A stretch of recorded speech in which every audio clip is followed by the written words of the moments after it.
Her sene geleneksel olarak Peygamber Sevdaları Vakfı Van İl Koordinatörü olarak kutladığımız Mevlid Nebi'nin inşallah bu sene tekrar Van'ımızda, şehrimizde büyük bir coşkuyla tekrar icra edeceğiz, kutlayacağız inşallah. Herkesin bildiği üzere Mevlid Nebi İslam toplumunda Müslümanlar arasında tarihi bağları geçmişe dayanan köklü bir geleneğimizdir.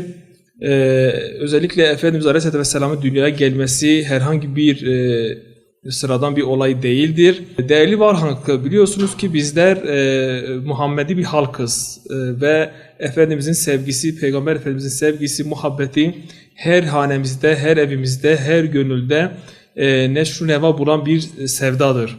Bu sevgimiz, bu aşkımız mevlidlerimize, şiirlerimize, ilahilerimize, konuşmalarımıza, dilimize her yere yerleşmiştir. Her yerde Efendimiz Aleyhisselatü Vesselam ismi anıldığı zaman Allahümme salli ala seyyidina Muhammed diyerek ona selam gönderiyoruz. Keza ki Allah Kur'an-ı Kerim'de melekler ona selam ediyor.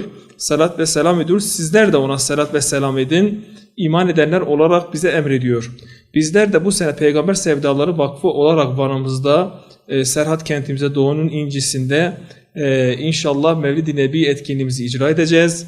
Büyük bir coşkuyla, büyük bir özlemle tekrar bunu burada kutlayacağız. Biliyorsunuz bu sene Peygamber Sevdaları Vakfı olarak temamız vahdet ve kurtuluş rehberi Hazreti Muhammed.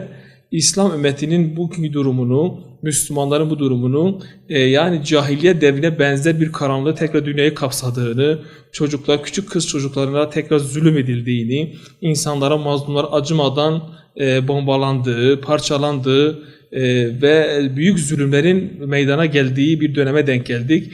Biz yine Peygamber Sevdaları olarak diyoruz ki bizim sevdamız, Efendimiz bunlara karşıydı. Bunlara karşı mücadele etti ve başarılı oldu. Tekrar dünyanın, İslam ümmetinin birliğe, vahdete, kardeşliğe ihtiyacı var.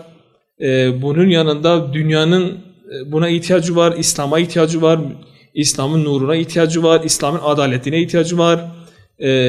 Bunu biz Müslümanlar olarak ilk öncelikle kendi aramızdaki birliği sağlamak ve dünyayı özellikle dünyayı saran bu kötü emeli, Siyonizm ve emperyalizm gibi dünyayı kasıp kavuran düşüncelere karşı tek yegane ilaç panzehir İslam'dır.